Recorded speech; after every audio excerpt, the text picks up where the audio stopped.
space as Discovery clears the tower. Discovery, go and throttle up. Discovery, roger, go for deploy. Thanks, Karen, and to everybody in the shuttle program. The crew is go for launch. Roger, nice to be in orbit. We have followed in their footsteps to get us where we are today.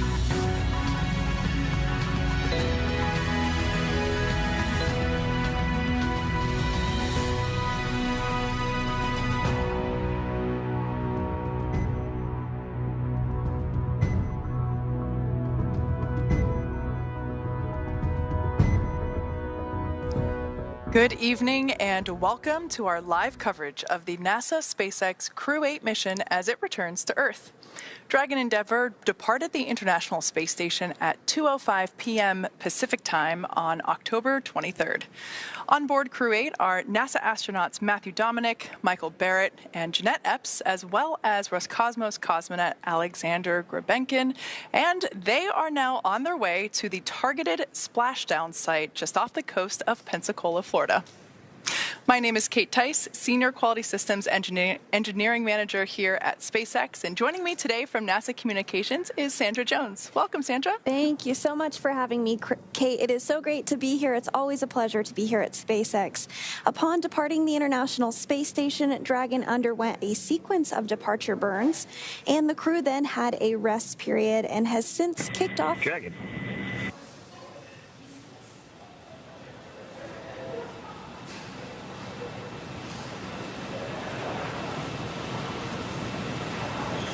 And we might hear some communications back and forth with the crew on Endeavour as well as to the ground. So we'll stand by for those. But the crew did have the opportunity to have a rest period and has since kicked off preparations following their undocking for re-entry, including getting into their spacesuits and successfully performing a leak check of those spacesuits. This next phase of the mission is when things will really start to amp up, and Dragon has a series of steps to complete before returning Crew-8 home. Yeah, exactly.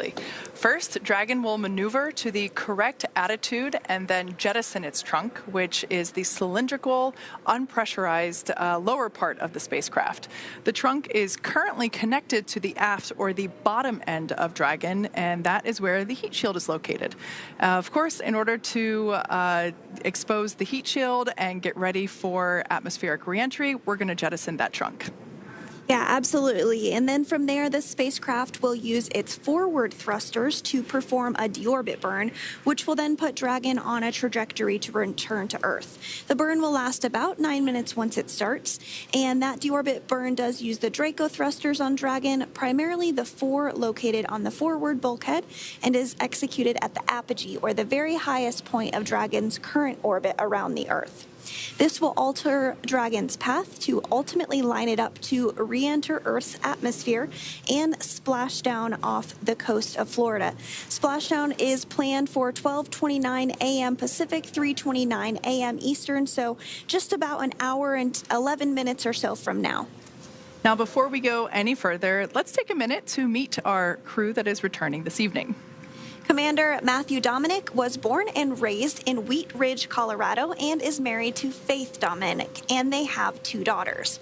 Matt earned a Master of Science degree in Systems Engineering from the Naval Postgraduate School, and he was designated as a naval aviator in 2007. He's also made 2 deployments to the North Arabian Sea and has flown close air support missions in support of Operation Enduring Freedom. He has more than 1,600 hours of flight time in 28 different aircraft, 400 carrier-arrested landings, and 61 combat missions. And this was his very first space flight. Dr. Michael R. Barratt, Crew-8 pilot, was selected by NASA in 2000. He's the only member of the Crew-8 cohort who's been to space before, as part of Expedition 1920 in 2009 and STS-133 in 2011. Prior to Crew-8, he spent 212 days in space. He is board certified in internal and aerospace medicine and has been awarded numerous times for his contributions to space medicine research. Michael lives in League City, Texas, with his wife Michelle and their 5 children. Personal and recreational interests include sailing, boat restoration, writing, and cooking good food in harsh or remote places. Next up is Mission Specialist Jeanette Epps. This was also her first space flight. She's a Syracuse, New York native and was a NASA fellow during graduate school. She then worked for Ford Motor Company, where she received a U.S. patent for her research into auto collisions and countermeasure systems. Then, after leaving Ford, she joined the Central Intelligence Agency, or CIA, for 7 years, working as a technical intelligence officer before she became a NASA astronaut in 2009. She has a Master of Science and Doctorate of Philosophy in Aerospace Engineering, and she's also a twin. Mission specialist Alexander Grebenkin was also a first-time flyer for this particular mission. He graduated from the Irkutsk Military Aerospace Engineering Institute in 2002, majoring in the engineering, maintenance, and repair of aircraft radio navigation systems.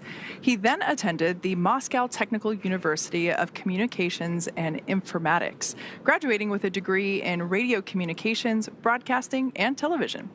He was accepted into the Cosmonaut Corps in 2018 and served as flight engineer while on board the space station.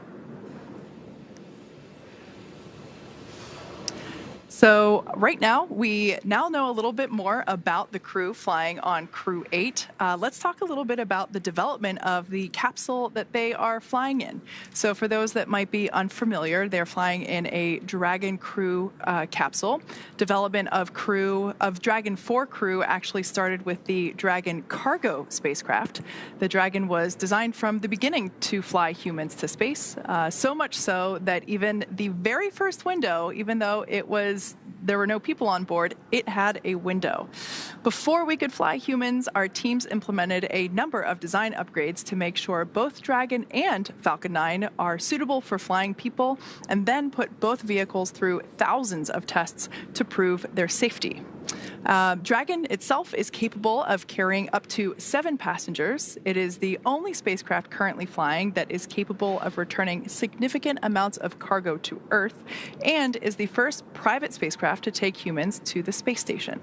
Dragon also is fully autonomous, which means that it can fly itself, but it also features full manual override capabilities in case of an emergency. Now, standing at almost 27 feet tall from the bottom of the trunk to the top of the nose cone there, Dragon is composed of 2 main elements. The spacecraft, which is designed to hold crew and pressurized cargo, and that's the portion at the top, as well as an unpressurized section known as the trunk, which we spoke a little bit about earlier.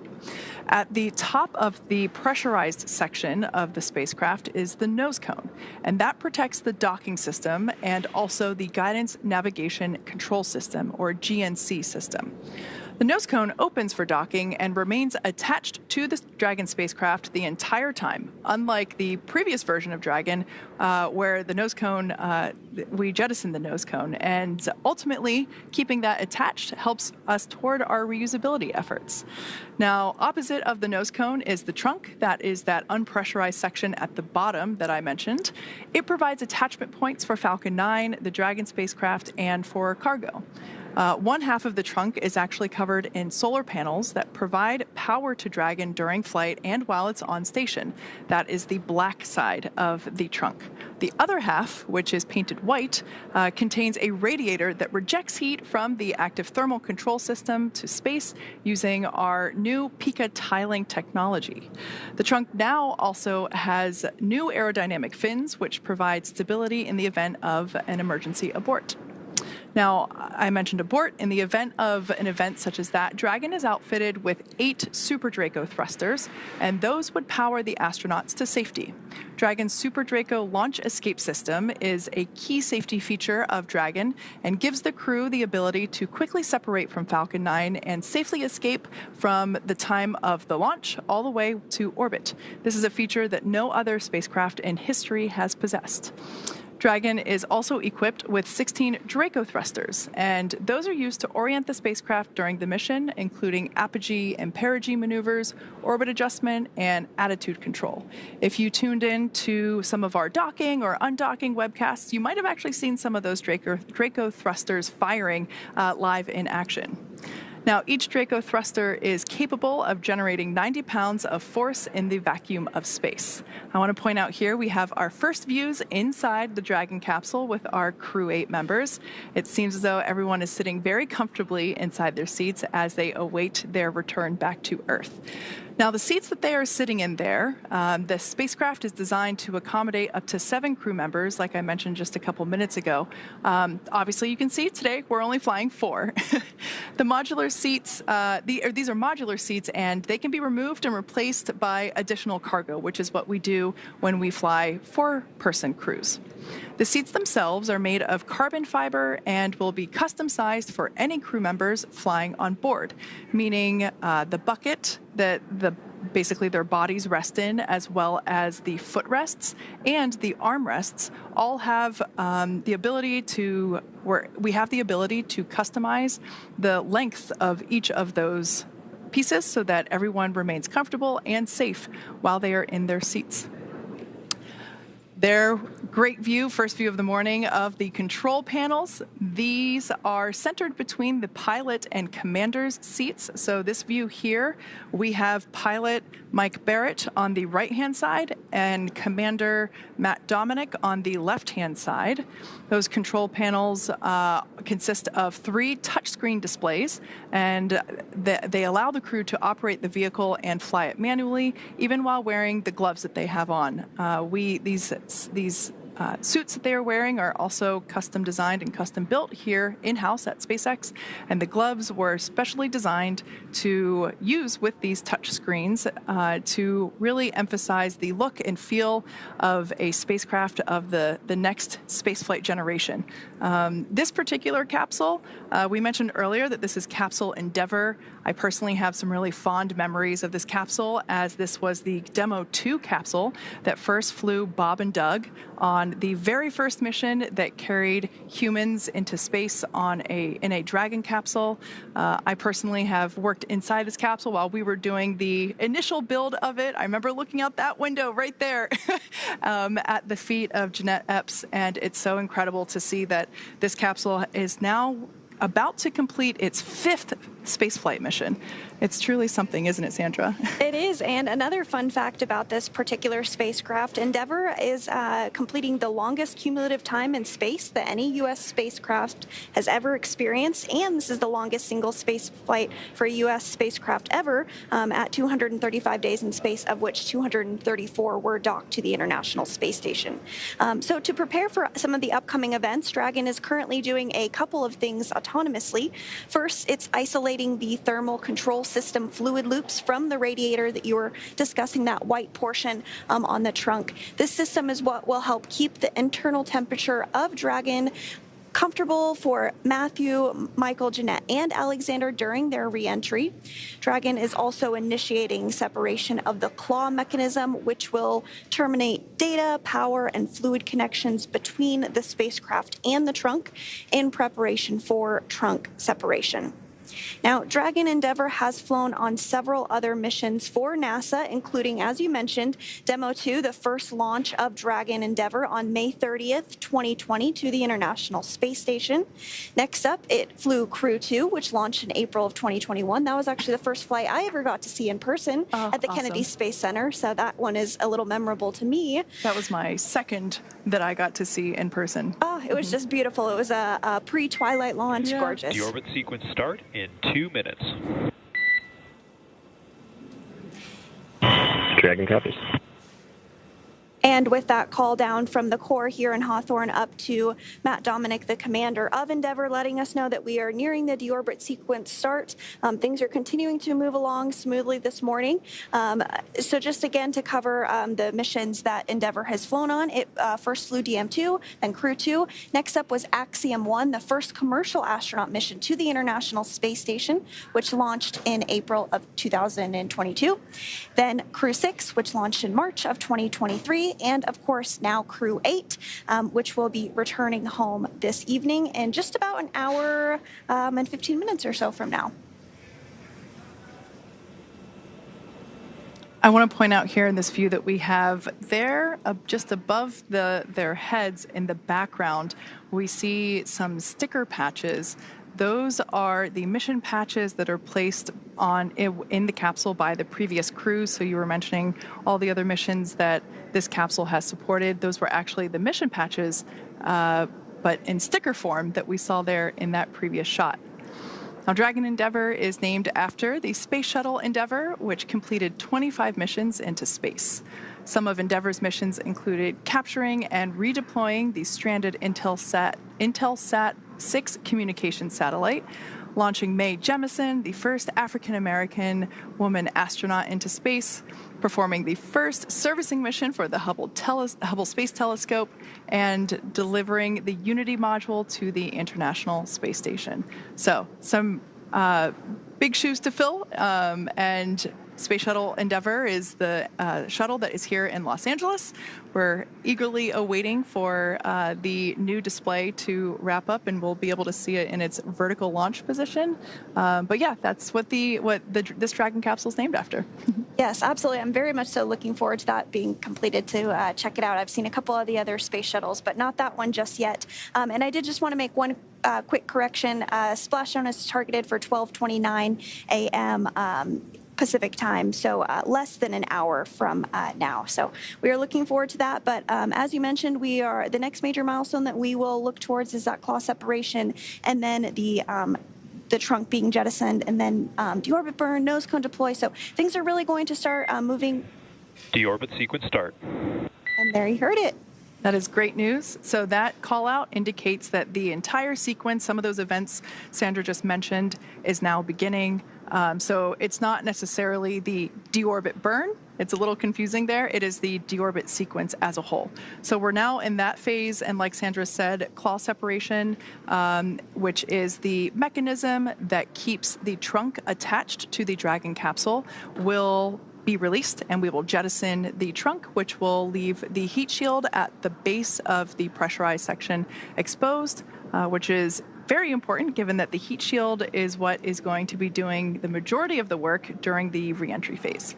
Yes, absolutely. That heat shield is critical to the return of Crew-8 and every spacecraft that returns from space, because as the spacecraft re-enters the Earth's atmosphere, that plasma builds up around the spacecraft and very intense heat builds up at that point. But the heat shield helps to protect the crew, the cargo, whatever is in that spacecraft that is returning, so that it can either land or splash down after it makes its way through the atmosphere. And that re-entry into the atmosphere, it also helps to slow the spacecraft down immensely from its orbiting velocity down to just hundreds of miles per hour. And then right before Dragon splashes down, once parachutes deploy, it'll be going about 15 miles per hour. So it really slows down quite a bit in a short amount of time. Now, coming up next, like we said, we are standing by for the call out for claw separation. We expect that to be in 1 minute at 11:34 p.m. Pacific time, 2:34 Eastern time. Just a few seconds after that will be the separation of the trunk. And then about 5 minutes after that, we will hear the call out telling us that the deorbit burn begins. This deorbit burn will last about 9 minutes, and that is the point in which the 4 forward Draco thrusters, so the 4 Draco thrusters located at the top of the Dragon capsule, will fire for that period of time to lock in, and basically that is the point of commitment for return for the Crew-8 crew. Once again, we are targeting a splashdown off the coast of Pensacola, Florida, so Gulf side this time. And that deorbit burn, once that's complete, then we can close the nose cone. For obvious reasons, we don't want to close the nose cone before the deorbit burn. Yep, and that nose cone has actually been open since Dragon launched all the way back in March. It serves as, it has umbilicals attached to the International Space Station, also is the hatch that the crew floated aboard the International Space Station on. And as you mentioned, we are targeting Pensacola for splashdown today, and I'm hearing that the weather is just pristine. Winds are about 2 knots, which is 2 miles per hour, so very, very minimal winds. I expect that we'll see very low wave heights. And if you've been following along with this mission, you know that weather has been a watch item for us with this particular mission. There were a couple of hurricanes that moved through the Florida area, and then some additional storms that caused some of those parameters, whether it be winds, wave heights, precipitation, lightning. We look at all of these factors Nominal trunk jettison. Dragon cavity. All right. Great news there. So not only did we perform the claw separation, but we also jettisoned the trunk. And that call out there was from SpaceX Core, which is located there in SpaceX Mission Control Hawthorne, which is the view there. Those are our operators that are on console monitoring and controlling Dragon. And yeah, so that is a good call out. So next up will be the deorbit burn. Like I said before, this will last 9 minutes long, and everything so far is looking good for splashdown of Crew-8. Yep, and with that trunk separation being confirmed, that means that telemetry is now looking good. The nitrox system is primed for cabin and suit cooling, and the heat shield is exposed and ready for atmospheric reentry. Again, that's very important. The trunk served its purpose by gathering energy from the sun through its solar cells and converting that to battery power. And since we will be separating the trunk, we can't generate any more new power, but we don't need to since we're coming home, and Dragon does have enough battery power already stored up ahead of that deorbit burn. Next up, the final steps that Dragon will perform prior to reentry, the slew or maneuver to deorbit burn, and the attitude and the deorbit burn itself. This is the last time that the forward Dracos, which are, like I said before, those 4 thrusters that are located on top of the spacecraft, it is the last time that those will ignite. The deorbit burn will place Dragon on a precise trajectory to return to the splashdown site off the coast of Pensacola, Florida, and will last about 9 minutes once it begins. We anticipate that to initiate at 11:39 p.m. Pacific time, 2:39 a.m. Eastern time. So we're standing by right now. Everything continues to look good. We will, of course, bring you views inside Dragon capsule once we get them again, but sometimes due to ground station coverage, we are unable to do so. So unfortunately, you're stuck with Sandra and I. And I am hearing that Dragon is in that deorbit burn attitude. So just another milestone as we plug ahead this evening. And it's very important that that angle is correct for the deorbit burn, because if you go too high or too low in the atmosphere, you're not going to come in at that right trajectory and have the heat shield be able to do its job. And then, of course, you wouldn't be splashing down in the targeted zone. So Dragon is in that deorbit burn attitude, and we will stand by for the deorbit burn to begin in just about a minute from now. Once again, that deorbit burn is what locks the capsule into its landing site. Of course, like Sandra mentioned earlier, we have been watching weather for quite some time. We were, everyone's excited to bring Crew-8 home, but only going to do that if the weather allows and is safe for both the crew on board as well as the recovery teams. And so it has been a little bit of a waiting game, but everything is looking good weather-wise, and we are locked into Pensacola, Florida. And this deorbit burn, which will last 9 minutes, is what is basically the last firing of the 4 forward Draco thrusters. Again, those are the ones located at the top of the capsule. And once that is complete, we will be able to close the nose cone.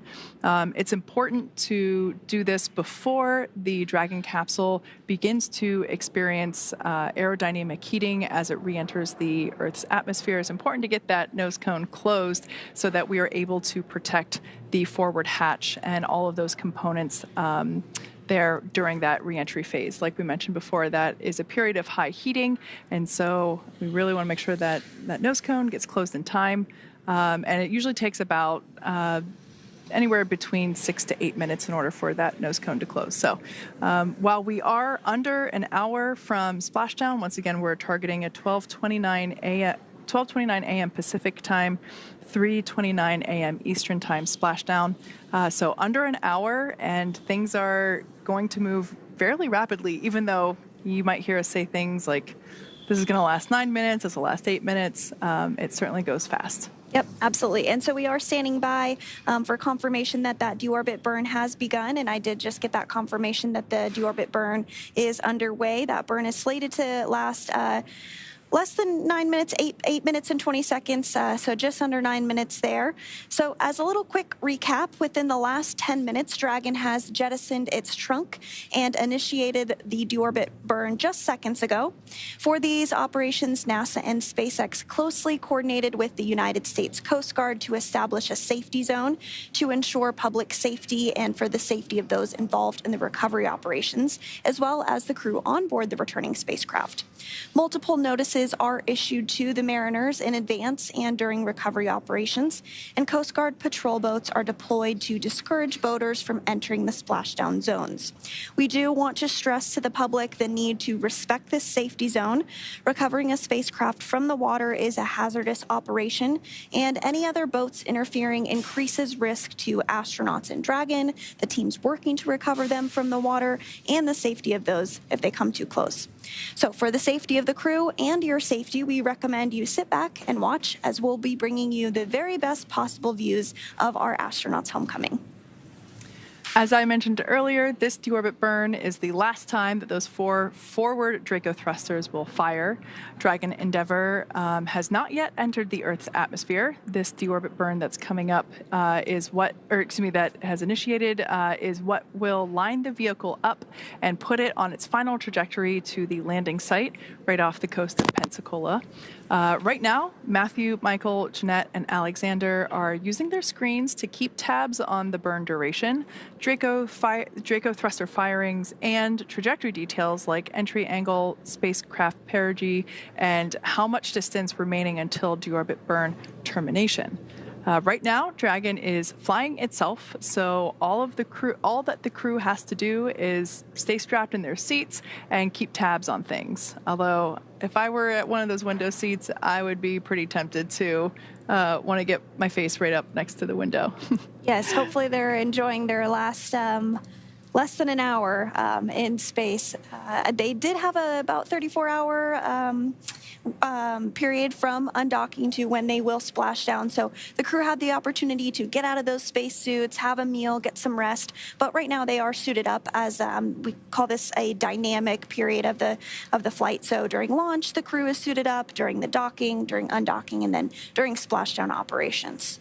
So NASA and SpaceX did jointly select the primary splashdown location off the coast of Florida.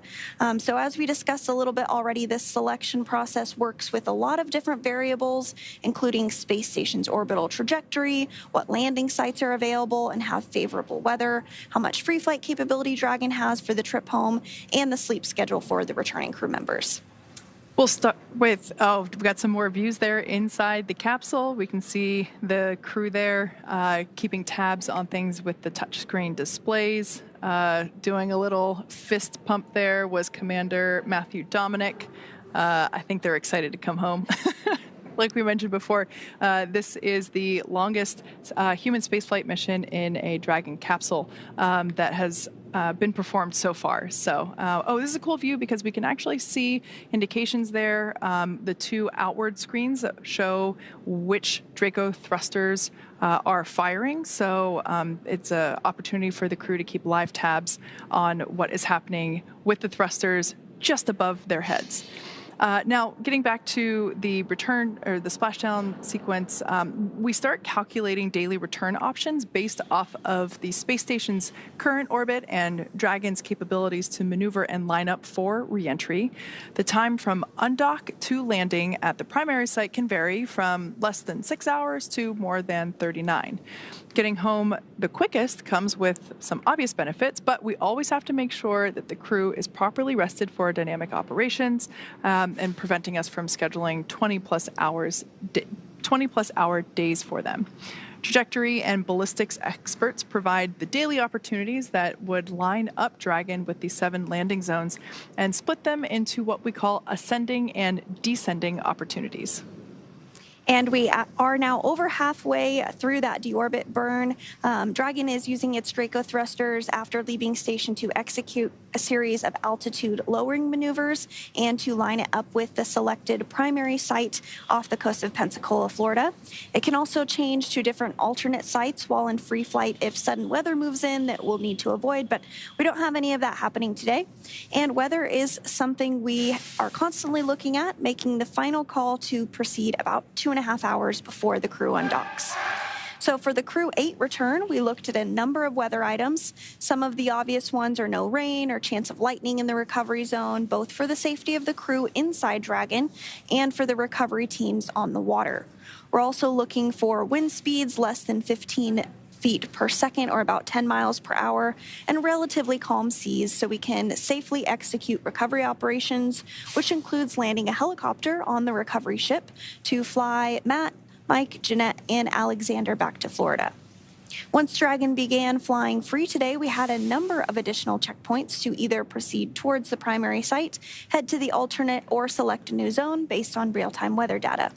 These checks happened all the way up until we're in the final hours before the deorbit burn, which is the last burn in the trip home and commits Dragon to re-entering the Earth's atmosphere. And that deorbit burn is underway, and we are just awaiting confirmation that it is wrapped up.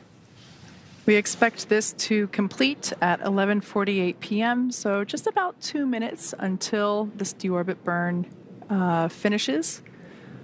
Once again, our live views inside the Dragon Endeavour capsule with the Crew-8 team inside.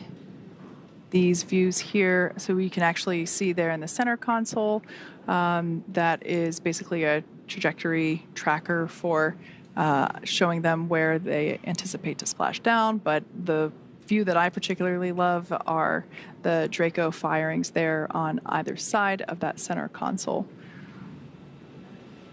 And we were getting a good view of Matt. Oh, there we are, right on time. A good view of Matt Dominick. He is the commander of Endeavour. This is his first space flight, and I have just so enjoyed seeing the photography that he has been able to capture. Been incredible. Yes, if you have not seen it, please do go check out our social media pages, our Flickr account.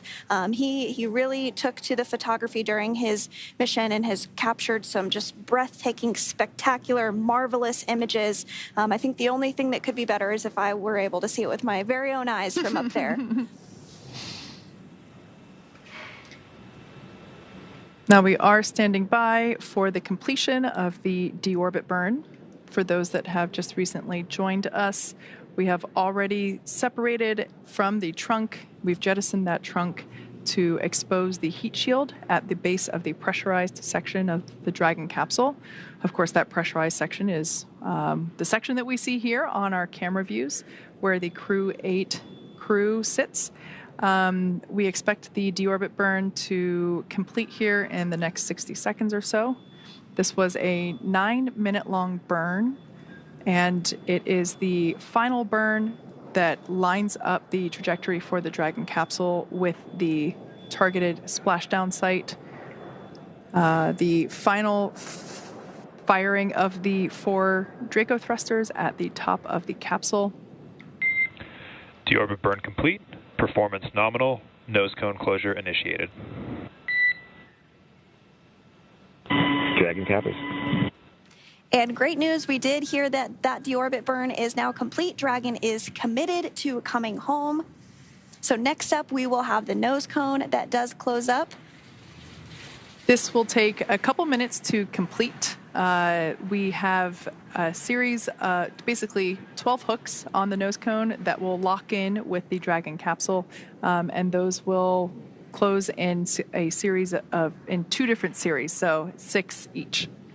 Yep, and those are those same nose cones that were nose cones. The same hooks, yeah.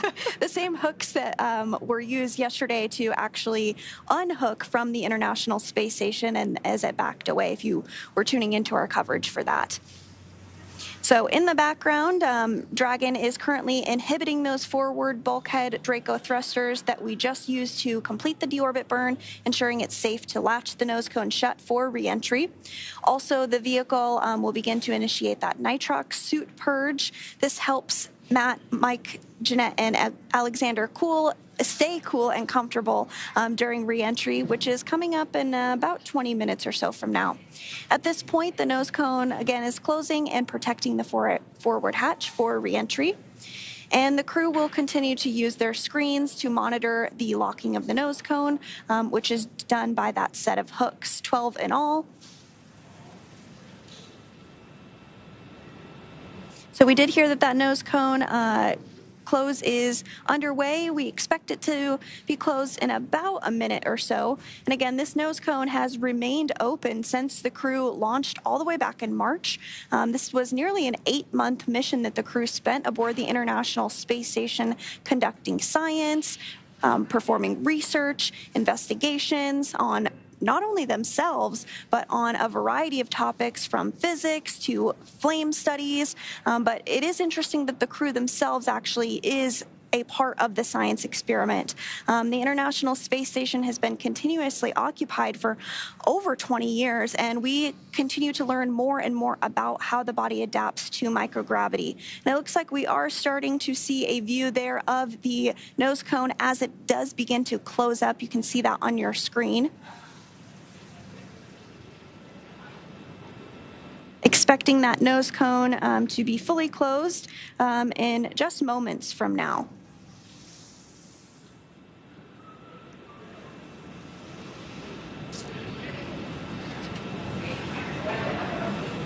And we'll stand by for that nose cone to go ahead and be closed up. Again, we expect that call out here in just a few seconds from now.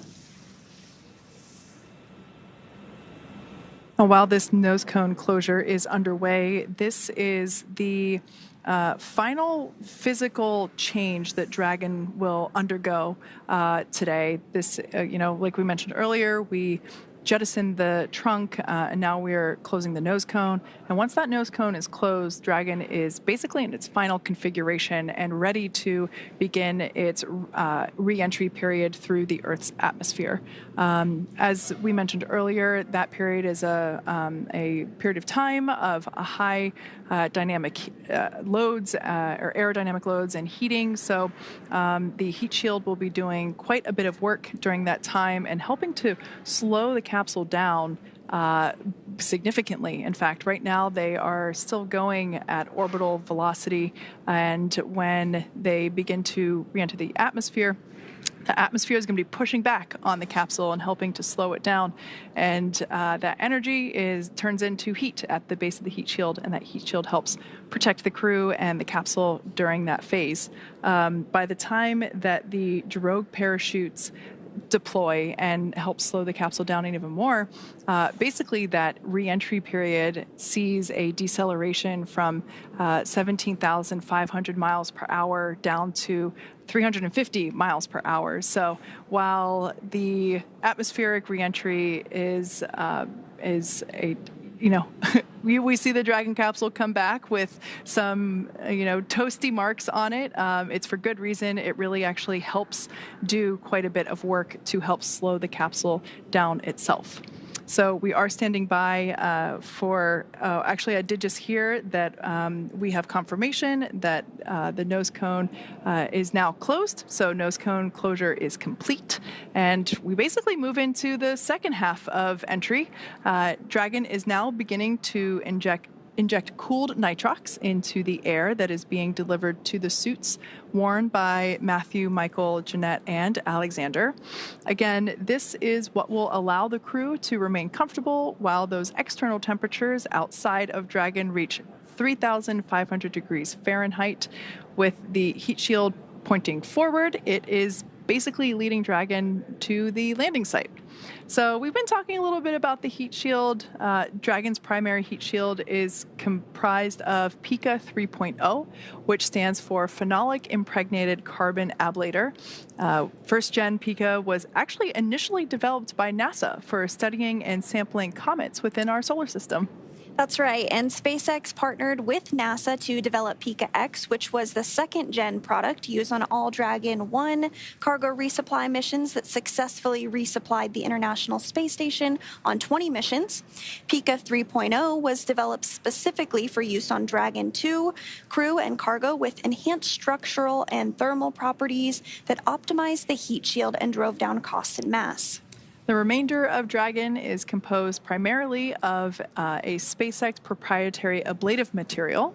It's another class of thermal protection which is lighter weight versus Pika and protects the underlying composite structure during that reentry phase to ensure that the structural capabilities are maintained, and that also helps to make sure that our Dragon capsules are easily and rapidly reusable.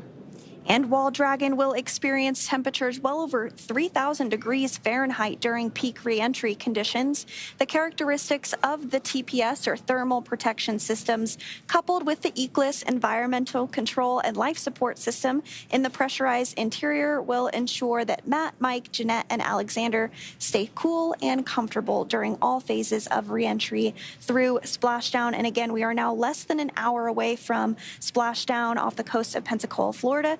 Targeting that splashdown at 12:15 a.m. Pacific time. And we are now less than 20 minutes away from the start of that 7-minute blackout period where we won't have communications with the crew due to that blackout period as the ionization builds up around the heat shield we just discussed. Now, after Dragon Endeavour has re-entered the Earth's atmosphere, we will deploy a series of parachutes to help slow the crew's descent. First will be the 2 drogue parachutes, followed by Nose cone secured for entry. Dragon capsules, great news. All right, great news there. Confirmation that all 12 hooks of the nose cone are in place and that nose cone is now secure and closed. So fast forwarding a little bit back to re-entry, and more specifically when we're deploying the parachutes, the first 2 parachutes that will come out are the 2 drogue chutes, and those will be followed by the 4 main parachutes that will help guide Dragon to its first contact with Earth since launching back in March 4th to be exact. Dragon will automatically deploy these parachutes when different pressure and positioning sensors on the spacecraft detect that they are at the right speed and altitude. Vehicle velocity at drogue deploy is approximately 350 miles per hour, and they deploy at about 18,000 feet. Vehicle velocity when the main chutes deploy is approximately 119 miles per hour, and they deploy at 6,500 feet. And then vehicle velocity at water splashdown is approximately 16 miles per hour. And the highest G load the crew will experience during reentry is approximately 3 to 5 Gs. So we are standing by for initiation of the next thing we'll have coming up is that loss of signal that occurs as the capsule begins to come back through the Earth's atmosphere, like you mentioned before, the ionization. Right now, we actually have a view there of mission control here in Hawthorne. Those are the Dragon controllers sitting on console, monitoring Dragon's progress as they have been all throughout the mission. We have Dragon controllers on console 24/7 while Dragon is on orbit. And this view here is actually a view from our recovery vessel, Megan, a beautiful moonshot. Wow, that is super clear and very cool to see. Yeah, absolutely. The recovery team did deploy out to the vessel a short time ago, about an hour before splashdown, and some members do go a little sooner than that. It just depends on the role. But there's an entire team that helps to support the splashdown, and we'll talk through all those operations. You'll see a lot of the folks on camera this evening, but it looks like they are getting a beautiful view of the moon and soon to be a beautiful view of Crew-8 as they re-enter the Earth's atmosphere. Now, sometimes sometimes we do have a path in which Dragon re-enters over places that it can be seen. This one, unless you are in the southern tip of Mexico, it's not a great view for the coastal United States, but if you are in the southern tip of Mexico, you might have a chance of seeing it. Or if you're on a boat in the middle of the Gulf of Mexico, look up and see it'll look like a very bright comet or shooting star streaking through the Earth's atmosphere as it re-enters. So this view, once again, coming to us from our recovery vessel Megan out in the Gulf. We will actually also have views of the capsule re-entering from this vessel as well, we hope. We also have, like Sandra mentioned, in terms of the trajectory, we have a tracker that we are utilizing to follow Dragon Endeavor's progress as it continues to work through its next steps. Once again, we have successfully jettisoned the trunk. We have completed the 9-minute deorbit burn. We have closed the nose cone, and we are now standing by for Dragon entry, as well as the loss of signal. That is a period of time in which the Dragon capsule is coming through at orbital velocity, coming through the Earth's atmosphere, and plasma begins to build up on the bottom of the heat shield, and basically it prevents us from communicating with the Dragon capsule or receiving communications from the Dragon capsule. So we call it a blackout period just because it's a brief period of time in which we are unable to hail the crew, but we anticipate that to begin at 12:25 a.m. Pacific time and apologies, I'm getting my numbers wrong here. That is actually the time in which we anticipate to acquire the signal. We anticipate to lose the signal at 12:15 a.m. Eastern Pacific time. Or 3:17 a.m. Eastern time.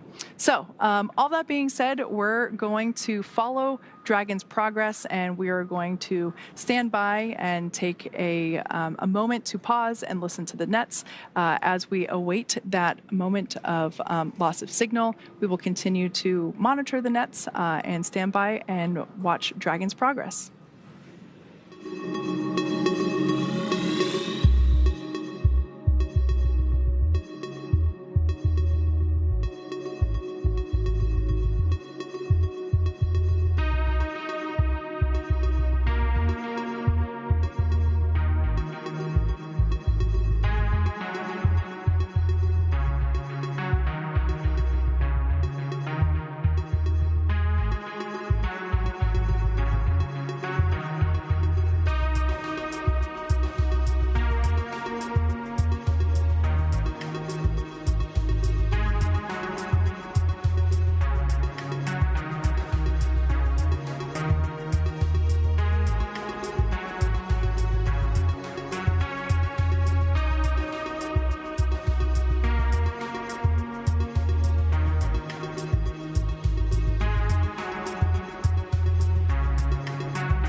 Dragon SpaceX for entry briefing.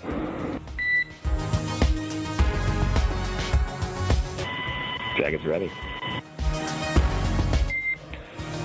All right, and Never, good to report that there are no deltas to the timeline. The team right now is tracking no issues on Dragon, and our landing site weather still looking beautiful with a wind speed of 3 knots, a wave height of half a foot, and a wave period of 6 seconds. How copy? That is tremendous, tremendous news. We're going to go visors down, our sights have disappeared, and our restraints are tightened. Copy that, Dragon. Crew entry preparations are complete.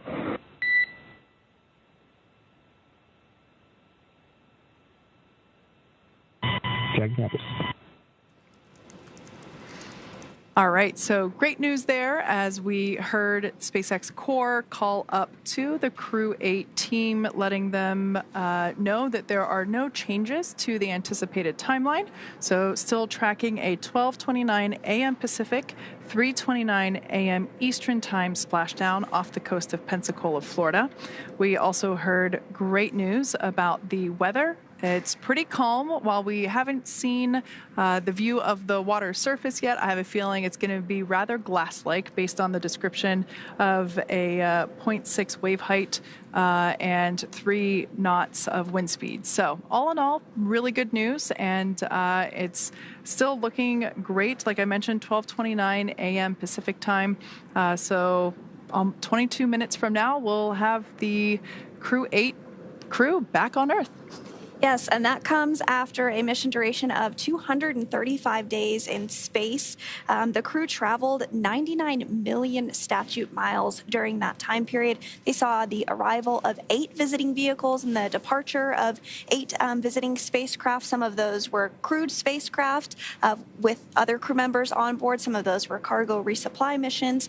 So it has certainly been a very busy increment for them. There was also one spacewalk that took place with NASA astronaut Mike Barratt and NASA astronaut Tracy Dyson, who has since returned back to Earth. But that spacewalk did last 31 minutes, and Barratt has now conducted 3 spacewalks in his career for a total of 5 hours and 37 minutes in all. Wow. That's really impressive. So once again, for those that have just recently joined us, the Crew-8 capsule Dragon Endeavour is making its way back to Earth. We are anticipating a splashdown of 12:29 a.m. Pacific, 3:29 a.m. Eastern Time off the coast of Pensacola, Florida. The next event that we have coming up will be the anticipated loss of signal. This is a brief, about a few minutes long period in which we are unable to communicate with the capsule or the crew. This happens every time we bring a Dragon capsule back to Earth. We anticipate the loss of signal to begin at 12:15 a.m., so just 6 minutes from now, and that is a result of the plasma that's building up on the exterior of the capsule. It's a moment in which it gets really hot on the outside. The external temperatures can reach up to 3,500 degrees Fahrenheit, but thanks to the thermal protection systems around the exterior of the Dragon capsule, as well as the cool air that's being flowed through the suits that the Crew-8 astronauts and cosmonaut are wearing, they stay relatively comfortable and cool during the entry phase, so nothing to worry about there. But we do anticipate the acquisition of signal to come back at 12:22 a.m. for a total of a roughly 7-minute period of blackout. That's not exact. Sometimes we're able to get comms back a little bit earlier, so you'll actually hear SpaceX Core, the crew operations and resource engineer. That is the voice that we've been hearing throughout the events today, speaking to Commander Matt Dominick. You'll actually hear the SpaceX Core begin to hail the crew a little bit earlier, just to see if we get those comms back. Yep, absolutely. And so the crew is suited up during this portion of the flight, and they will remain through all the actual splashdown and once they're removed from Endeavour as well. But the spacesuit's primary function is to protect the crew in the event of a cabin depressurization. So if that were to occur, the suit would inflate to provide a habitable environment long enough for the crew to return home. 5 minutes until anticipated LOS. We'll see you on the other side at 0723 Zulu. Dragon copy 0723 Zulu. See you on the other side. Good readback. And those words from the Corps here in Hawthorne up to the Crew-8, particularly to Matt Dominick, who is the commander of Endeavour, letting them know that they'll see them on the other side of that blackout period, expected to end at 12:23 a.m. Pacific time this morning. So again, the spacesuit does help to protect the crew if needed. It is flame resistant as well. And the outer layer also helps to protect the crew in any event of a fire. It's also custom tailored and is a single piece suit. This means that the helmet, gloves, and boots all remain attached. The helmet is made from 3D printed nylon and has a visor that pivots open. The quick disconnect, or QD, on the right thigh mates to an umbilical on the seat and provides air for ventilation, oxygen, nitrox for pressurization, and allows for the electronics to be connected all from a single location on the suit. A tubing network inside the suit delivers air to the neck and limbs to keep the crew cool while wearing the spacesuit. And the suit's communication system consists of helmet-mounted microphones and in-ear speakers, which the crew has been using to communicate with the ground. It takes less than 15 minutes to put on the spacesuit, and this is what we call an intravehicular activity, or IVA suit, designed for use inside Dragon. When the astronauts move onto the International Space Station, the suits do stay on board Dragon. And then the astronauts wear NASA's extravehicular activity suit, or EVA spacesuit, when outside the International Space Station conducting those spacewalks. So everything continuing to go smoothly this morning. We are awaiting the next major milestone, which is the blackout period, when the crew does begin to re-enter the Earth's atmosphere, and we'll start to feel some of that pull of gravity for the first time in nearly 8 months since their launch back in March. Live view there of the team on console continuing to monitor Dragon as it makes its way back to Earth. That is SpaceX Mission Control, located in Hawthorne, California.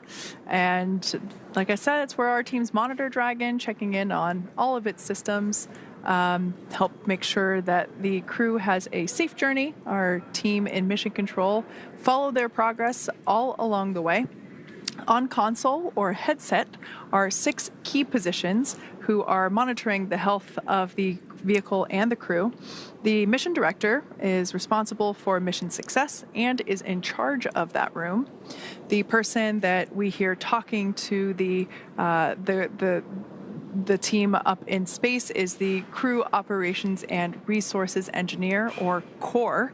The other positions are focused on vehicle systems like navigation, control, avionics, software, propulsion, life support, and of course communications with the ground segments. So lots of specific roles being filled there at the Mission Control in SpaceX.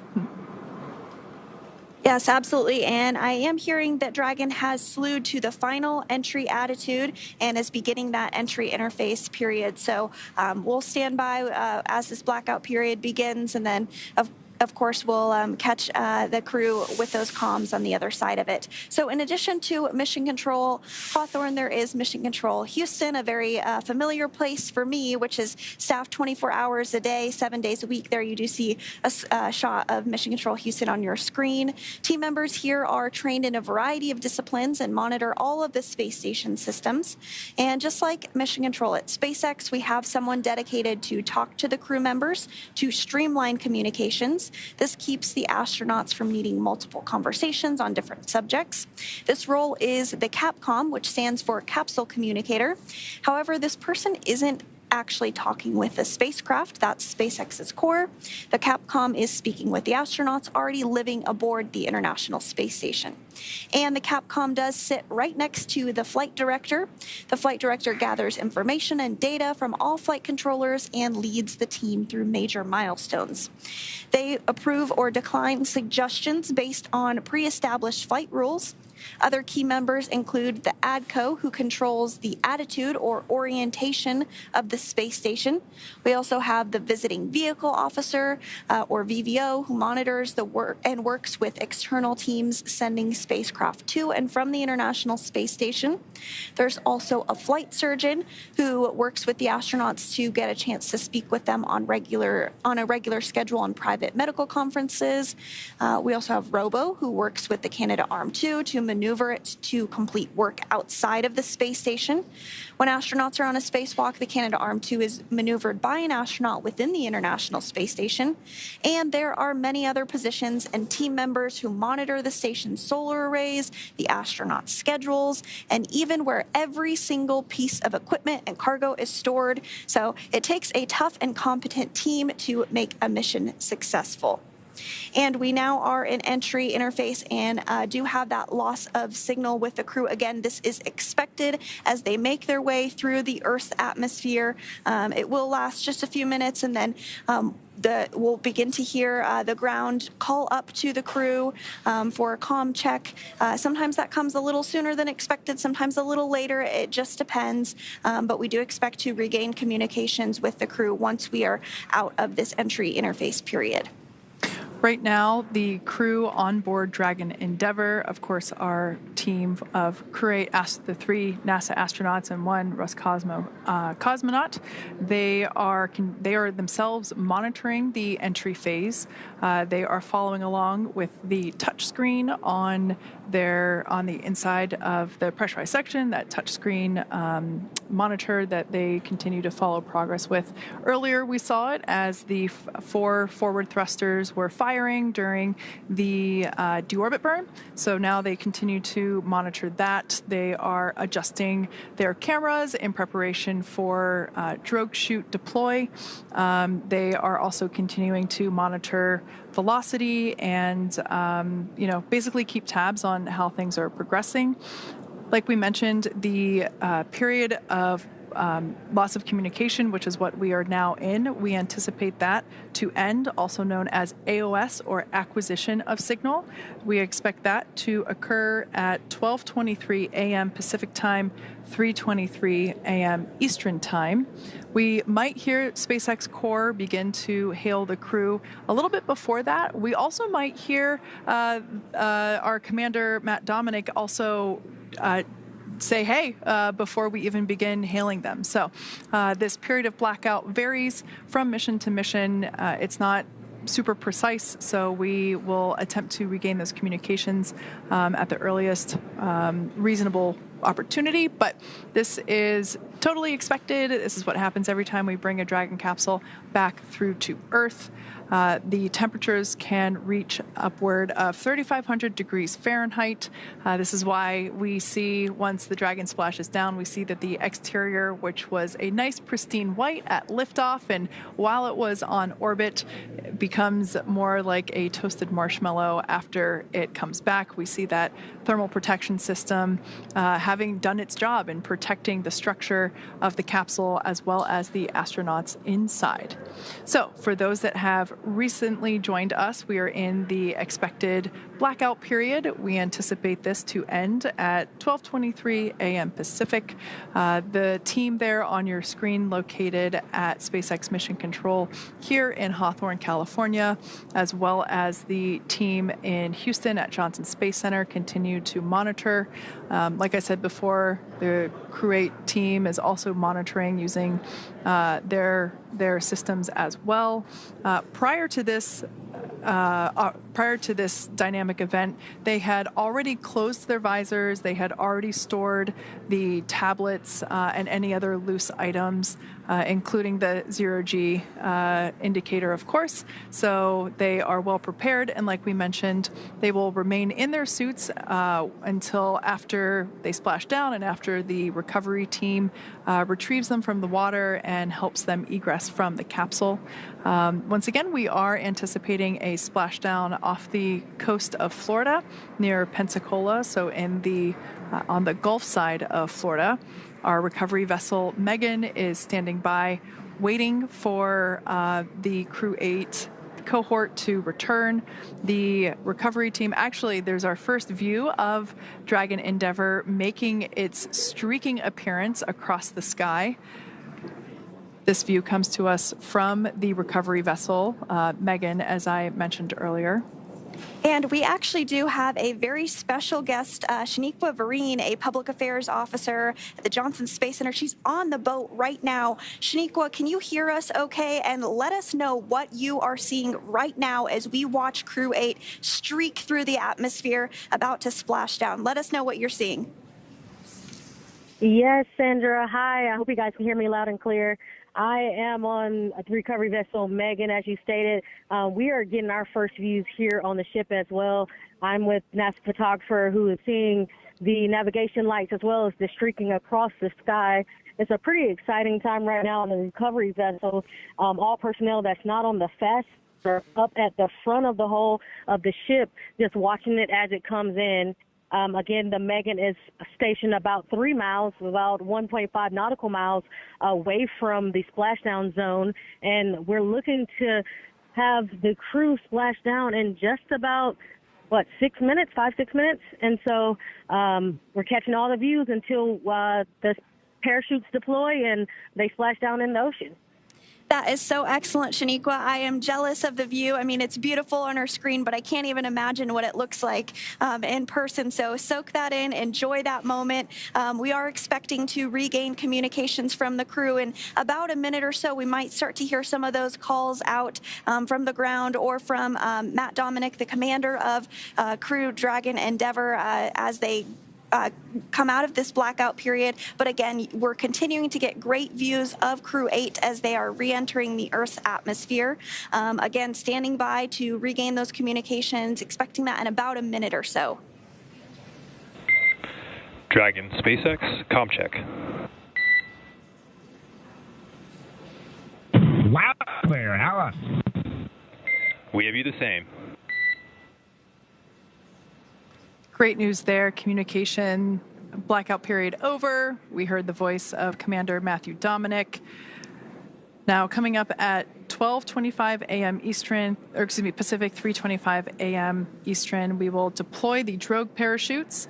Now, frame of reference, prior to the period, coming through the Earth's atmosphere. Dragon is on GPS. Expect automated chute deployment at nominal altitude. Dragon copies. All right, just a call out there, letting the crew know how Dragon is calculating the when and how to release the parachute. So the drogue chutes are going to come out first. There are 2 of them. This occurs around when the capsule is going about 350 miles per hour or so, roughly about there. Those will deploy, and then about a minute or 2 later, the main parachutes, about a minute later, the main parachutes will deploy, and that at that point in time, the capsule will be going about 120 or so miles per hour. So those drogue parachutes do quite a bit of work as well to help stabilize and slow the Dragon capsule down. So standing by now for deployment of the drogue parachutes. Brace for drogue window. Dragon bracing.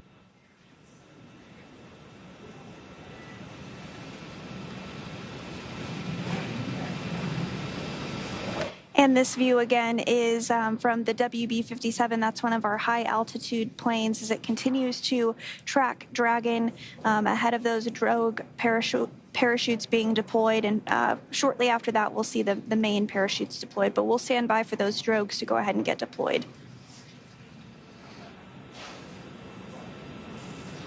We are hearing that Dragon has good pitch and yaw stability, so everything continuing to go really smoothly, targeting that splashdown at 12:29 a.m. Pacific time, so just about 4 minutes or so from now.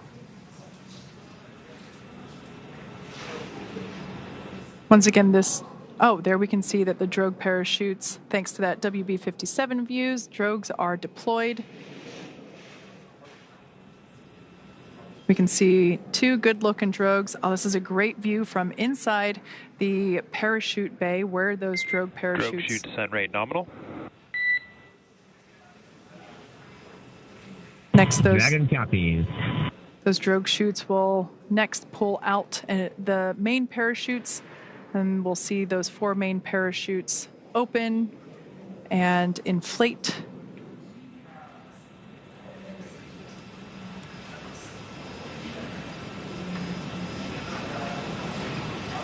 Once again, Dragon we can see deployment there of the 4 main parachutes. Dragon is doing this autonomously, releasing each set of parachutes. We can now see those 4 main parachutes begin to inflate.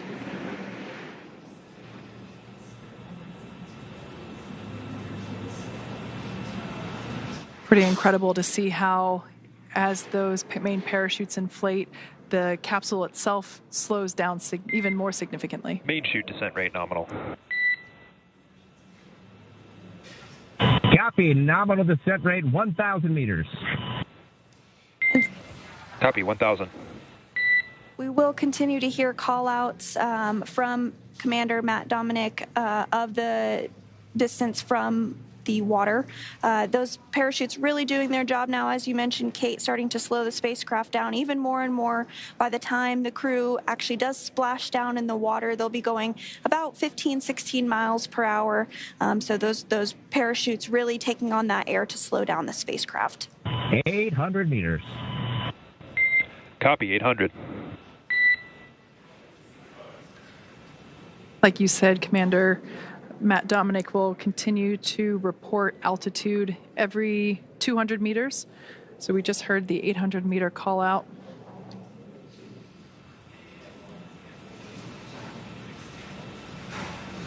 And we also heard that the descent rate was nominal or as expected. Another good call. 100 meters.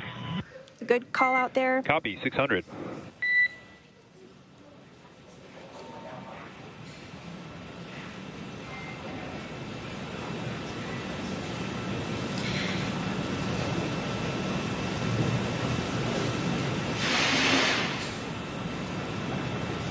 Continuing to get great views from the WB-57 as Crew-8 is nearing splashdown. 400 meters. Copy, 400.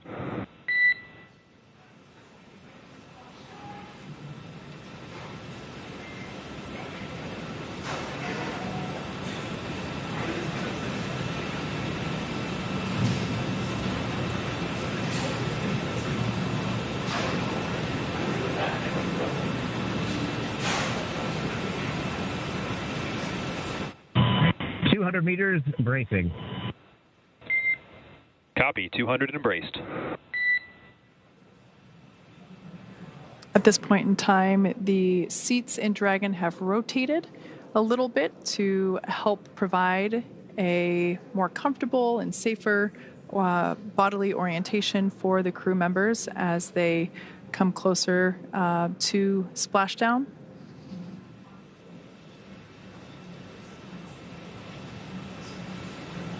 Like we said before, the capsule's going about 15 or 16 miles per hour. And splashdown.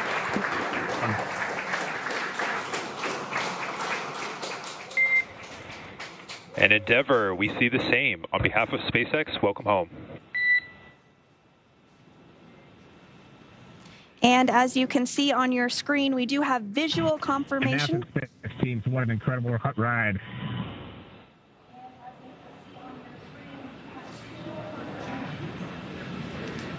Again, we do have visual confirmation of Crew-8 successfully splashing down after 235 days in space. They are now back on Earth. Dragon Endeavour has returned home, and NASA astronauts Dominick, Mike Barratt, and Jeanette Epps, and Roscosmos cosmonaut Alexander Grebenkin are back on Earth after an approximately 34-hour return journey from space. As you can see, SpaceX recovery ship and team have been waiting for Dragon splashdown, and they're now making their way to the splashdown location. Teams have been ready and waiting about 3 nautical miles away, so it's going to take about 30 minutes for them to make their way to Matthew, Michael, Jeanette, and Alexander. They're inside Dragon. We can see there the recovery lights shining some light onto the Dragon capsule. Now, immediately after splashdown, the Dragon capsule automatically cuts the lines. Dragon, we share water. Operating flight control state.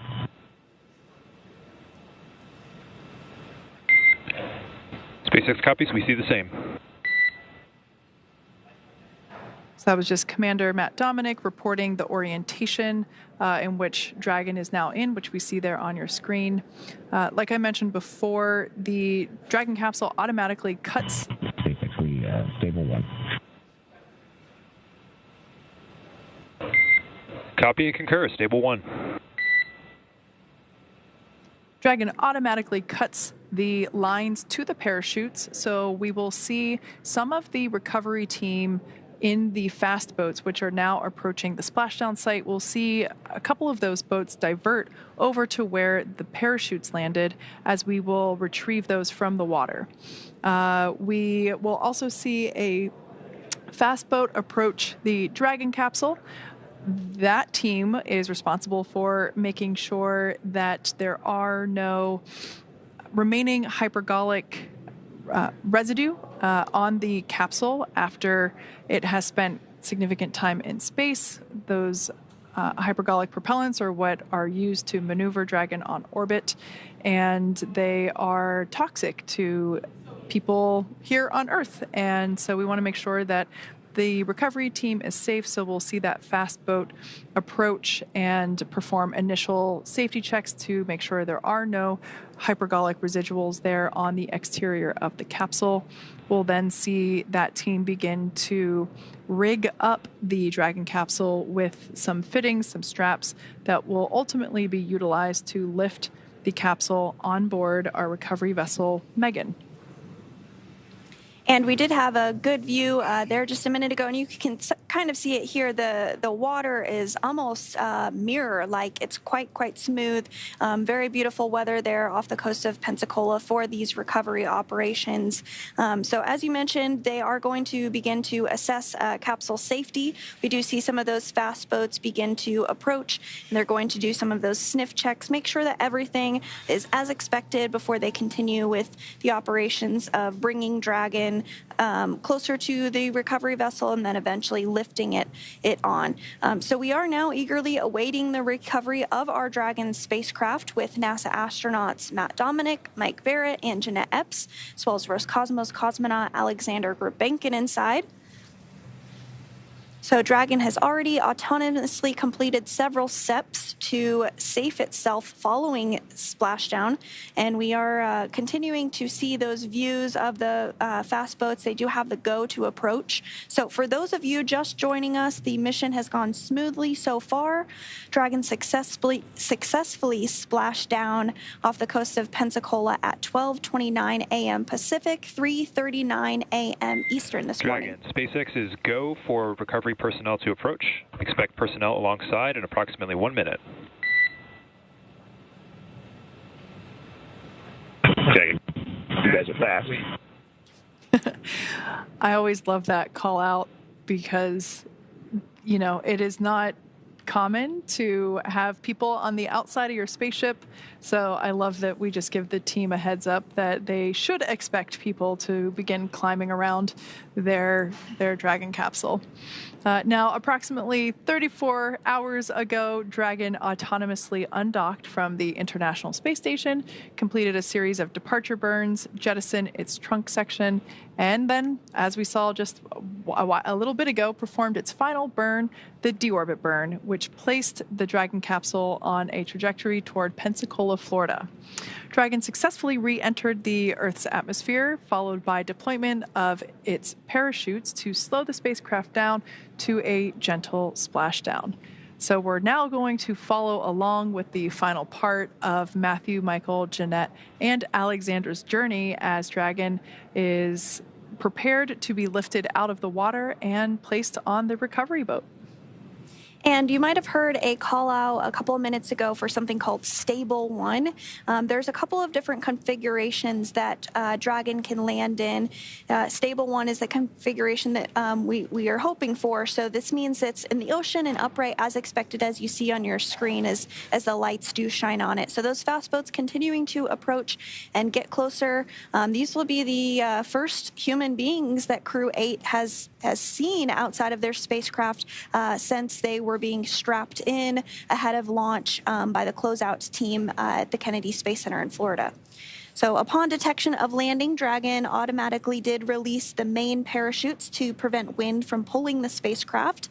And then Dragon automatically safed its pyrotechnics still present on the spacecraft and automatically performed additional minor system reconfigurations if needed. So the astronauts will remain seated and in their spacesuits at this point, but the onboard air conditioning keeps things temperature regulated inside the spacecraft so they can be comfortable, and the communication systems on board remain powered so the crew can continue to communicate, and we'll likely hear some of those calls back and forth from the ground to the crew inside Endeavour.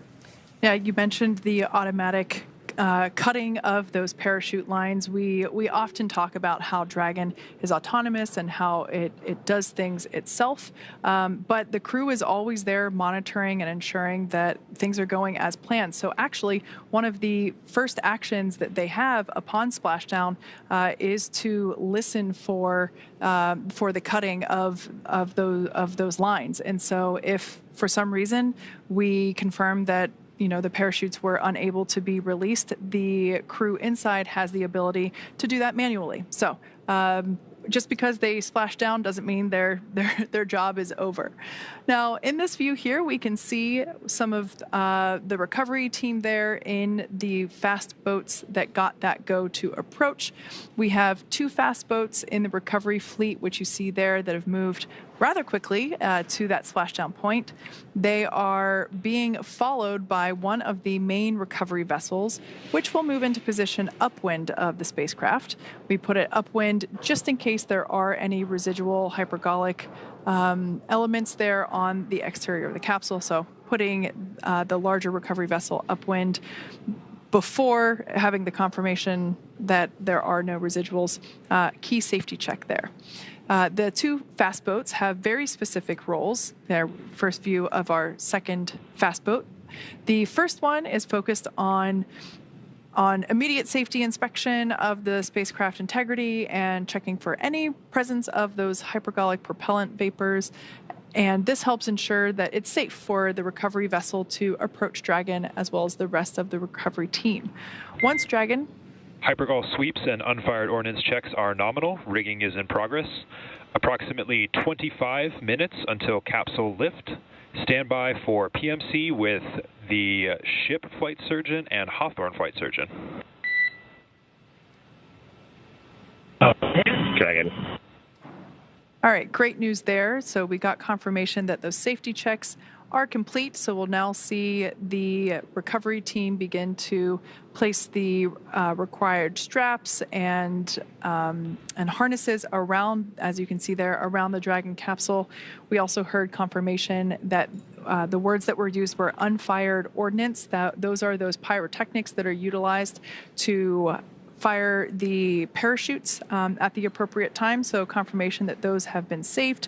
And we also heard PMC, that stands for Private Medical Conference, and that is an opportunity to speak with the flight surgeon and to give a rundown on how the crew is feeling, As we mentioned earlier, we have 3 spaceflight rookies, although they're not rookies anymore now that they're back on Earth, and 1 veteran. So Michael Barratt, this is he has now completed 4 space flights. So it's a good opportunity even for everyone to check in with the surgeon and let them know how they're feeling. And of course, that is private. Now, we did get that all clear for full approach. So like I said, that you can see that the team beginning to rig up the spacecraft for the recovery by the recovery ship. That second fast boat, which we see coming in and out of screen, is responsible for parachute recovery and also serves as a redundant boat to the first fast boat. We'll also get to see a team member on a jet ski helping to gather up those parachutes that are now detached. And it will take a little over 10 minutes for the recovery crew to complete their safety checks. But once complete, the crew will begin preparing Dragon to be lifted onto the recovery vessel. And again, we do see that rigging process underway. As part of the preparation for this lift, 1 member of the recovery team will climb on top of the spacecraft, as you see, so they can attach all those hoist rings and connect the lifting lines. So it does typically take us less than an hour to raise Dragon to the recovery boat and remove the crew from the spacecraft.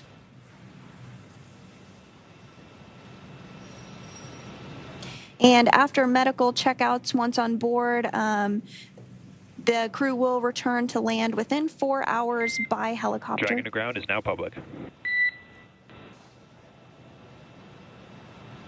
Copy, Dragon, copy. So after they return to land by helicopter, the crew will fly by plane back to Houston, where they will be reunited with their friends and their family, and then complete their post-flight period.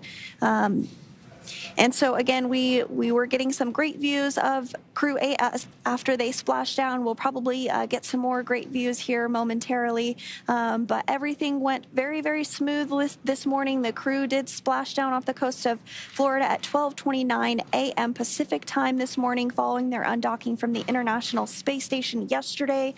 They did have a 34-hour time period in which they were returning back to Earth, now back home safe and sound after 235 days in space, 3 of whom it was their very first time in space.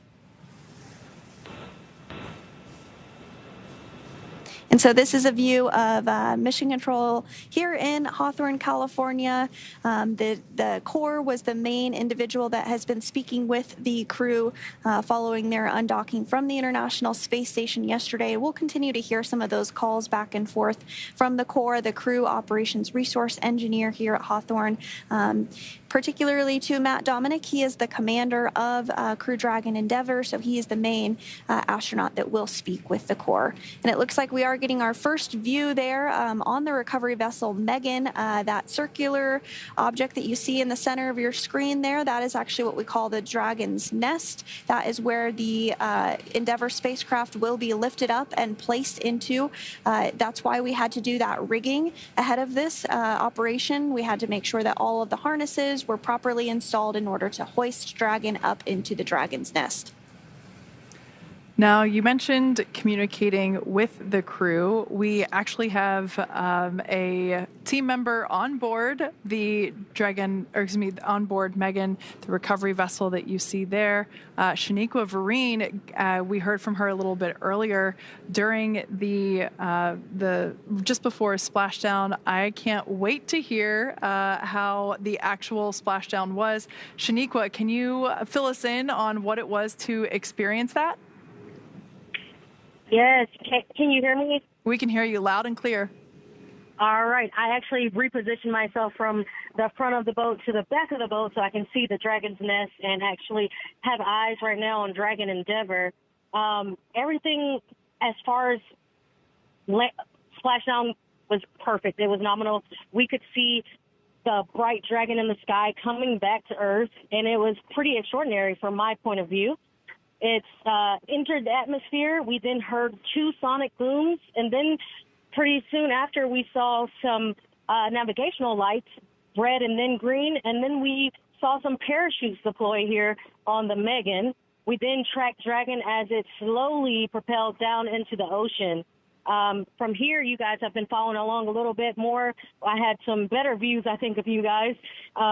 We tracked the Endeavour down, and we actually saw the parachutes from the fast boat being dragged a little bit here as they were clearing out the area for us to be able to recover Dragon. Again, you guys went over a little bit, but after we got all clear, the fast boats went in to make sure that there was no hypergolic leaks, that propellant leaks, and then we're right now inching closer and closer to the vessel as we see. I don't know if you guys have views right now, but as we're inching closer, we're backing the Megan closer to the Dragon Endeavour where it sits right now in the ocean. Yeah, Shaniqua, recovery force. Sorry, go ahead. I think we have a very similar view currently as you. We are also looking off the aft end of the recovery vessel. We see a couple crew members there next to the Dragon's nest, and we can also see the Dragon capsule. So I have a feeling that you're standing pretty close to the camera we got views from. Yes, absolutely. And Shaniqua, we have all been tracking this weather pretty closely throughout the return journey for Crew-8. From my perspective, those seas look like glass. Can you tell us about the landing conditions from your perspective? Yes, so we had optimal conditions to actually bring Dragon home today and splash down off the Pensacola coast. The conditions have been more than favorable, I would say. We expected a little chill to be in the air. We're all buckled up in sweatshirts and hoodies here, and it's actually a smooth, 76 degrees. Beautiful, calm ocean as well as clear skies tonight. We had a couple of the flight docs pointing out the constellations as we were waiting for Endeavour to actually come in view. So it's been pretty amazing and clear. Just blue water. I was looking for dolphins or jumping fish off the side of the boats this time. I had that view a couple recoveries ago, and didn't happen this time, but still quite a sight to view. Oh, that is just so wonderful to hear, Shaniqua. I do hope you bring some of that cool weather back home to Houston for us both, and I hope you get the chance to see your dolphin too. Thank you so much for joining us this evening. Best of luck to you with the rest of the recovery. We're going to continue to follow along and keep up those live views. But thank you again for joining us. That was Shaniqua Vereen, Public Affairs Officer at the Johnson Space Center in Houston. And so we are continuing to get these views of Endeavour as it gets closer and closer to the Megan recovery vessel. We're continuing to see some of those lights from the recovery personnel around the spacecraft, as well as some folks near the nest that will help with the actual lifting up process of bringing Dragon on board the Megan. And once Dragon is secure and on the recovery vessel, we'll actually see it scooch forward a little bit before the crew is actually removed from the spacecraft. But before that, we'll open up the hatches and we'll continue to walk through all of that. But I'm just glad that we are getting these great views. Yeah, Shaniqua mentioned being able to see some aquatic life in the water. This is always fun to watch folks as we prepare the Dragon capsule to be lifted onto the deck of the recovery vessel. This is one of the moments that haunts my nightmares personally. Dark water, there may be, I know it's highly unlikely and it's one of those kind of fear things, but to me there's sharks in there and other scary oceanic beasts, but I think Shaniqua, it has more luck with a dolphin than scary aquatic beasts. That's just, in my head, that's what's there. So we could see their recovery team members standing by as they have already begun to prepare to lower the vessel's hydraulic lift mechanism into the water, and that will help bring the spacecraft into that on-deck translation system, as you have heard us refer to as the nest. Dragon will remain in that nest during crew extraction and then for the journey back to port. So what is not super clear from this view, the Dragon capsule will be lifted into that nest, and then that nest will translate toward the camera that we are looking from now. So that nest will translate toward the forward end of the recovery vessel, and that is where the extraction platform is located. The crew we can see there in the background is continuing to prepare the Dragon capsule. We can actually see one of the recovery team members. This is probably the best view we've had of them so far, but we can actually see one of the recovery team members on top of the capsule helping to secure the rigging and the straps necessary to safely lift the Dragon capsule out of the water.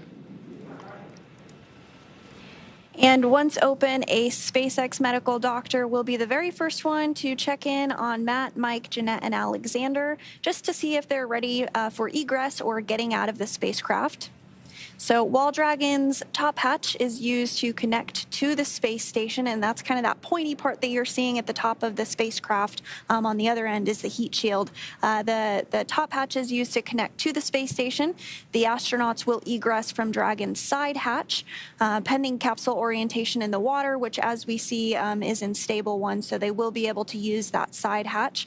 But there are multiple options, so if Dragon were to splash down in a different orientation, they could egress from the top hatch as well. So either option works, but today we will be using that side hatch. Before opening the hatch, the spacecraft's cabin pressure must be equalized with the outside environment, but it actually is equalized because we're here on Earth.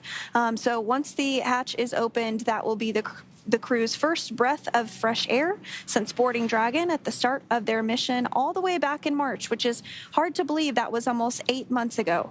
Yeah, time does fly. So this is a cool view here. I believe this is a drone shot that we have, and you can really get a sense of distance between the recovery vessel and the Dragon capsule and the speed at which the recovery vessel approaches Dragon. It is slow and steady, carefully choreographed, as pretty much everything in spaceflight is. And we can see the recovery team in the fast boat still working to prepare Dragon Endeavour to be lifted out of the water. We heard during the we heard in the post-deorbit burn debrief that the weather was really good. We can see that here live on screen. The wave height predicted was 0.6, so really mild. We can see almost a glass-like surface there on the water, and only a wind speed of only 3 knots. So overall, a beautiful evening for a Dragon to splash down. And we are getting some good visuals there of the helicopter pad on top of the recovery vessel Megan there. You can see the green lights of the helicopter pad. Once the crew is out of the spacecraft, they will depart back to the coast of Florida on board a helicopter before flying back to Houston and being reunited with their families at Ellington Field in Houston.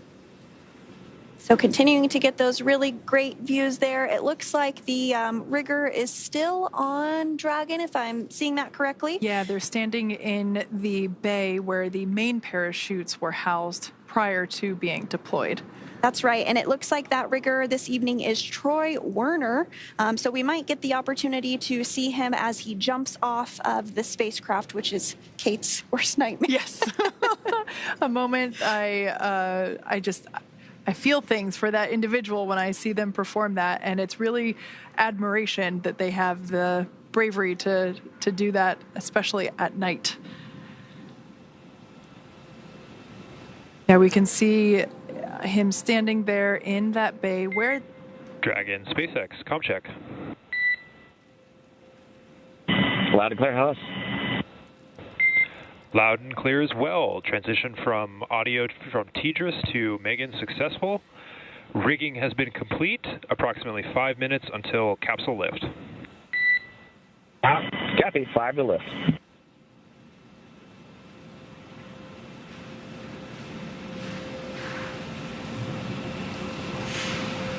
Great news there, just giving the crew an anticipated timeline for the remainder of the recovery preparations. That lift sequence will happen quite quickly, so be sure to not turn away. The Dragon capsule will be lifted up and out of the water using those hydraulic arms, or that lift that you can see there at the end of the recovery vessel on the left-hand side of your screen. It'll then be placed in the Dragon's nest, which will then be translated toward the forward end of the vessel. And that all happens really from the moment that the Dragon capsule is lifted out of the water, basically about a minute, if my memory serves me correctly from previous recent recovery operations, about a minute for the nest, for the Dragon to be out of the water in the nest, and the nest to be translated to the forward end where the egress platform is located.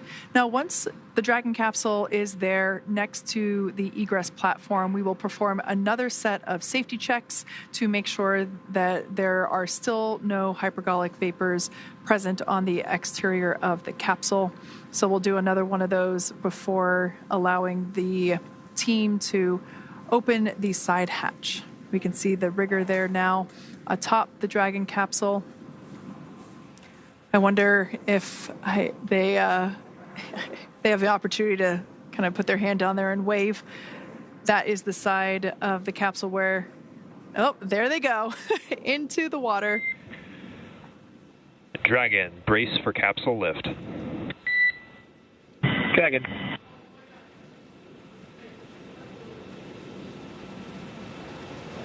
All right, lift now underway as we bring Dragon Endeavour out of the water. A great view from our drone.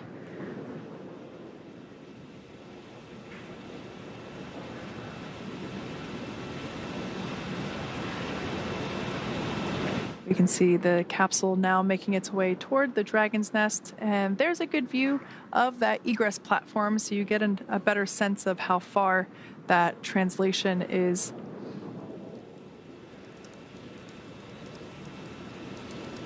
So you can see some seawater there resting in the main parachute bay. Once the Dragon is translated forward, we will see the team rinse off the capsule using fresh water to help arrest any corrosion that may be underway due to the presence of that salt water. Salt obviously being corrosive to metallics, and we want to prevent that as our Dragon capsules are reused. And we are really starting to see kind of that toasted marshmallow effect because of re-entering into the Earth's atmosphere there. And then we did see a view of the side hatch. We'll continue to see that come into more view, especially as the Dragon is translated a little bit closer. Dragon, welcome aboard the recovery vessel Megan. Recovery personnel are completing their final checks. Stand by for translation to the egress platform. Dragon copies. And so Crew-8 is now aboard the recovery vessel Megan after splashing down off the coast of Pensacola at 12:29 a.m. Pacific time this morning. The recovery vessel Megan is actually named after NASA astronaut Megan McArthur, who was selected as an astronaut in 2000. She flew on Space Shuttle STS-125, which was the final space shuttle mission to the Hubble Space Telescope, and it actually helped to successfully improve the the Hubble's capabilities and extend its life. And then she also flew on Crew-2. Yeah, she was actually the pilot for Crew-2. So we have two recovery vessels, one supporting Gulf operations, one supporting Atlantic operations, and this one is, as you just mentioned, named after Megan, and the other one is named after Shannon. So we've actually named these two recovery vessels after the first two women to fly on Dragon, on our Crew Dragon missions. Yep, that is exactly right. And we are getting a visual there of recovery personnel working to plug up the Draco sections. Of course, those are no longer needed now that the crew is safely back on Earth. So they're working to plug those up as we continue our recovery operations this evening. These drone views are pretty awesome. I particularly love how it's able to angle around the recovery vessel and provide a more holistic snapshot of the teamwork involved in recovering Dragon capsules. So with some camera views, we can see a couple individuals awaiting or doing certain preparations, and I love how we can kind of see more of the cohesive unit working together with these drone shots. We can see each individual performing their specific task. And this, of course, is something that the recovery team trains for extensively, both for daylight and nighttime operations. So this is something that each individual is well trained, well prepared for. And we can see now that the Dragon capsule is safely in the nest, like Sandra mentioned. We're going to be plugging up the Draco thruster outlets to help ensure that there are no hypergolic vapors that escape. We'll also perform another safety check, to make sure it is safe for crew members to make a close approach. And we can see the team members removing some of the straps and the rigging that was necessary for capsule lift, but now unnecessary.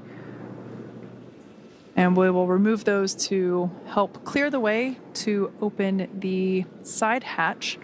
A great view there of that side hatch. Once again, this side hatch has remained closed since the Crew-8 mission lifted off in early March of this year. They docked with the space station and egressed and ingressed from this capsule using the forward hatch, which is the hatch at the top of the capsule located below that nose cone. So the side hatch was never used while it was in space. So this will be the first time that side hatch will be reopened since liftoff, and this will be the first breath of fresh air that the crew will have since lifting off, like you said, almost 8 months ago. Yeah, that liftoff did take place on Sunday, March 3rd, and Crew-8 docked the following day on March 5th.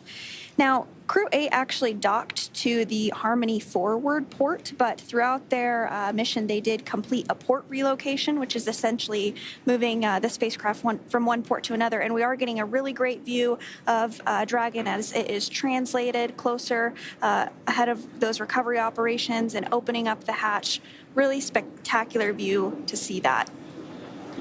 Now, one thing I want to mention before we see the crew egress, it is important to note that Matthew, Michael, Jeanette, and Alexander will be getting assistance as they exit or egress from the capsule. They will be getting assistance from...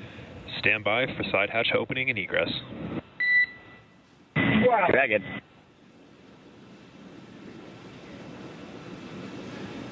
All right. So like I was saying, the team will be getting assistance from the recovery folks that you see there while they exit the spacecraft. This is the same process for any returning long-duration crew members, as returning to a gravity environment can, wreak havoc with our vestibular system, and which is responsible for maintaining balance and motion. So safety, of course, is our number one priority with this operation. So you'll see the crew members helped out of the spacecraft by one by one and assisted with the few feet to the medical quarters on board the boat.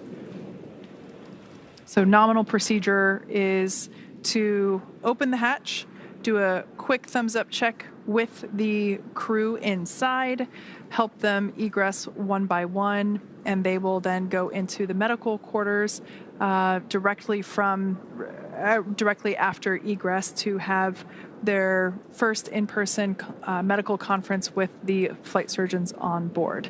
So that will happen for all 4 crew members.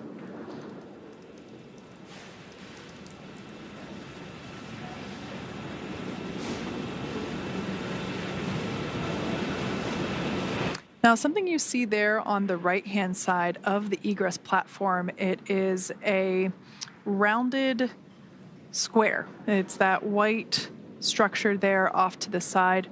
That is a piece of protective equipment that we will install once the side hatch is open. That will help protect the edges of the side hatch, help protect the seal, and also help protect the spacesuits and the crew members as they egress from the capsule. Now, the crew will keep their helmets on, but they will flip their visors up. Side hatch opening in progress. Dragon. All right, so we got the all clear from those safety checks, and we can see now that the crew has untorqued the side hatch. We see that being lifted.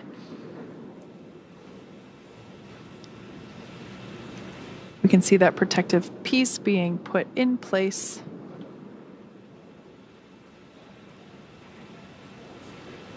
Once again, nominal procedure is for each crew member to be assisted as they egress from the capsule.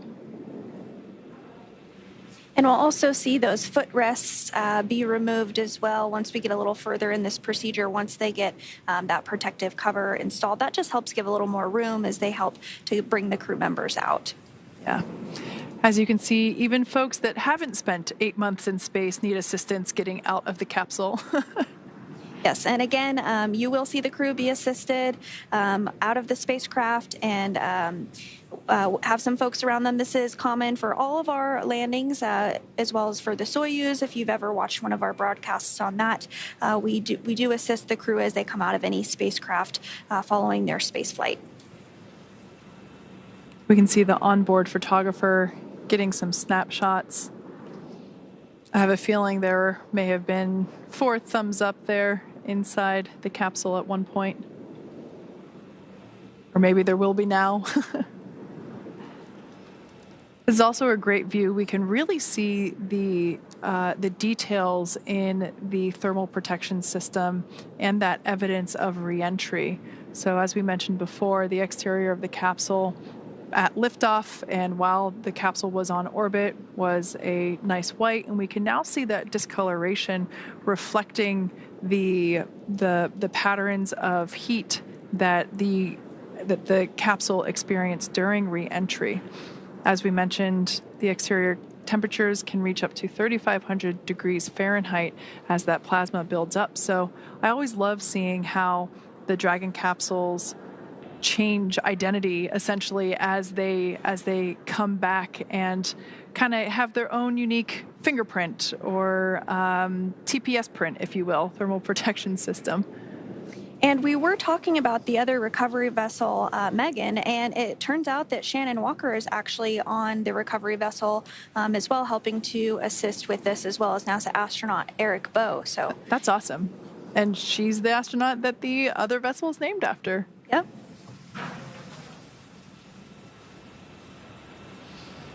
So we can see the recovery team continuing to place the assistive and protective pieces around the capsule. Like Sandra mentioned, we'll see those footrests come out.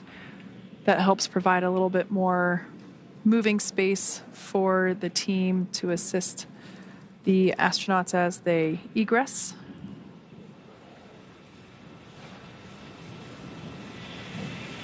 And we'll probably see a wheeled mobility aid come into view here as well for each crew member.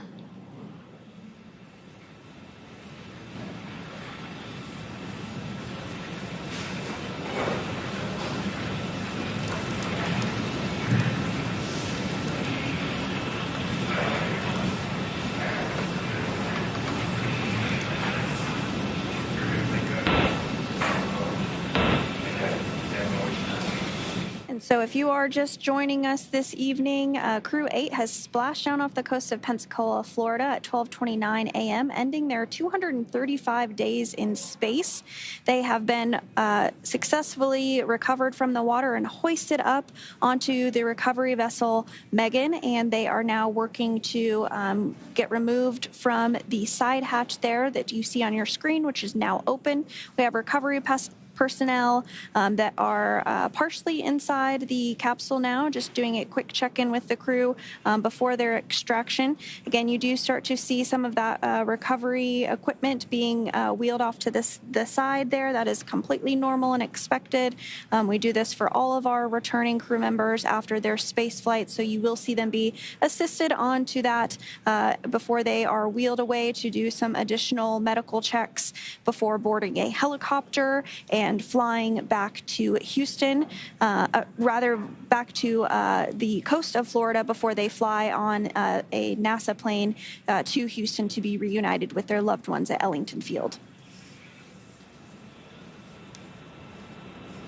Something I want to point out while we have this particular camera angle, we can see the window, the crew window there, kind of frosted over due to the effects of that high heating during re-entry. That is the side where Jeanette Epps is seated. Now, above that window, you see basically looks like this circular hole, and that is actually one of two bays, if you will, where the drogues are fitted into. So there's one on each side, as there are two drogue parachutes. And you can also see around the side of the hatch where the lines that connect the drogue parachutes to the main parachutes, you can see how those run around the edge of the side hatch as well. So kind of a cool view to show some of the re-entry systems, or excuse me, the re-entry and splashdown systems used for our astronaut return. And it looks like we are starting to see the first crew member be extracted. I'm not sure if that will be Commander Matt Dominick or Mike Barratt, but it is typically one of those middle seats because they're easiest to reach.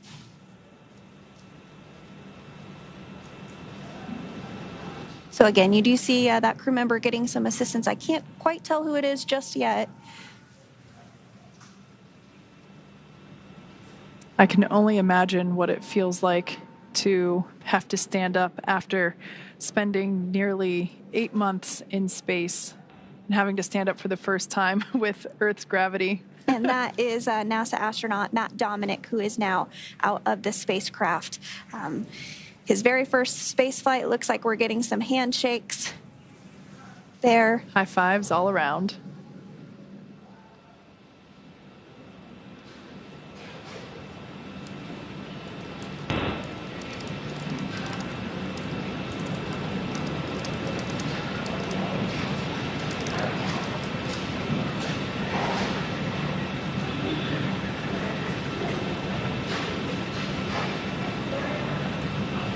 For those that have just recently joined us, you can see that the Dragon capsule carrying our Crew-8 members has successfully splashed down and been recovered from the splashdown site off the coast of Pensacola, Florida. We have just seen the egress or exit of Commander Matt Dominick, who was seated in one of the two center seats. We can see, so we're standing by for the egress of the other three crew members. And on your screen there, some of the recovery team and NASA folks there assisting with the egress. As we mentioned, we, just standard protocol, we always help individuals coming back from long duration spaceflight. We always help them, give them some assistance back to the medical base. So I can only imagine that it feels like 100 elephants standing on your shoulders as you have to stand up. This particular mission was in space for 235 days, 232 of them on station. And this ended up being the longest duration mission that Crew Dragon has ever performed. So kind of a cool first there. And the longest U.S. Spacecraft flight ever, whether that was through the shuttle program, Apollo, Mercury, Gemini. So that's a fun fact. And so it looks like they're working now to extract the next crew member. So we'll stand by to to see who it is, but I do expect that it would be NASA astronaut Mike Barratt. But we'll confirm that just momentarily.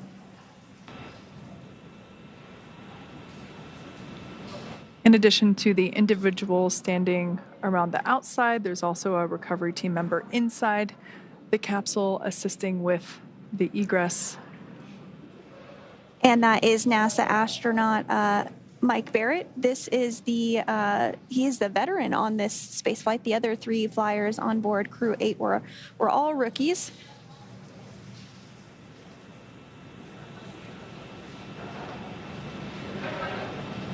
And so in total, Mike Barratt has spent 447 days in space. Saw some excitement there. Yes.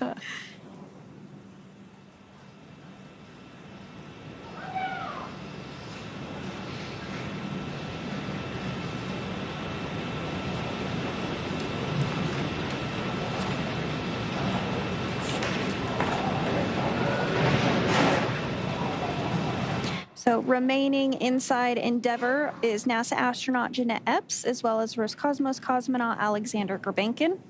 So we'll see who comes out next. You do see those footrests as they are removed from the spacecraft to give a little more space for recovery personnel to assist the crew members out. I think it looks like we might be getting Jeanette Epps next.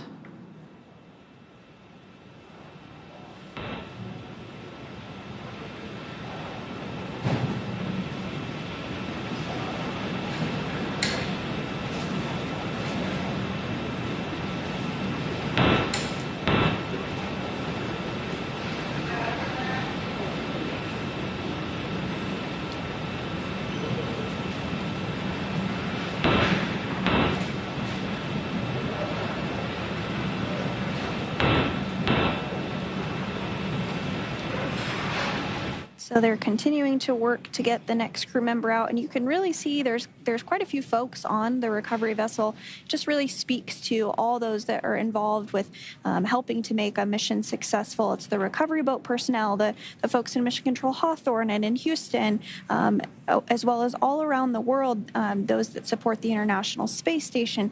It really is a huge team effort to have a successful mission like this.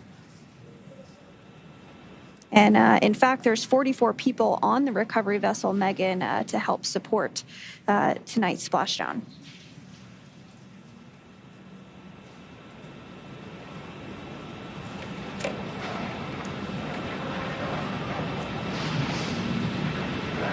Once again, we're standing by for the egress of our final 2 crew members.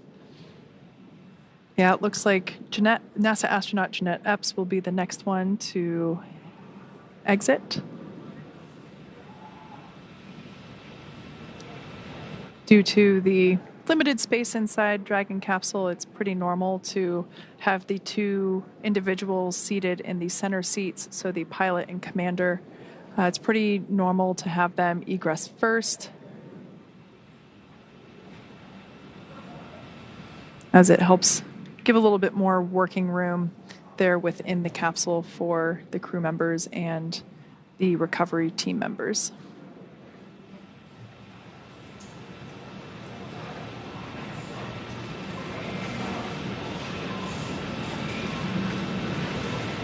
And I do believe that is NASA astronaut Jeanette Epps who is next out.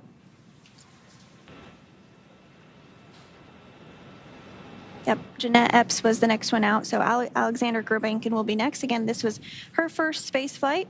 Some quick waves. Round of applause.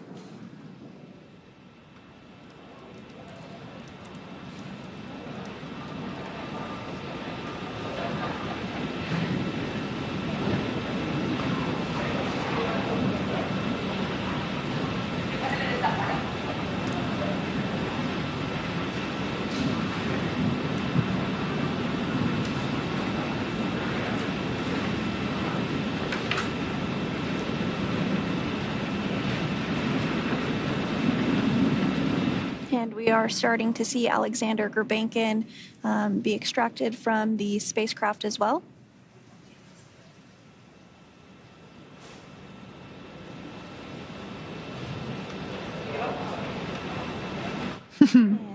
Some thumbs up.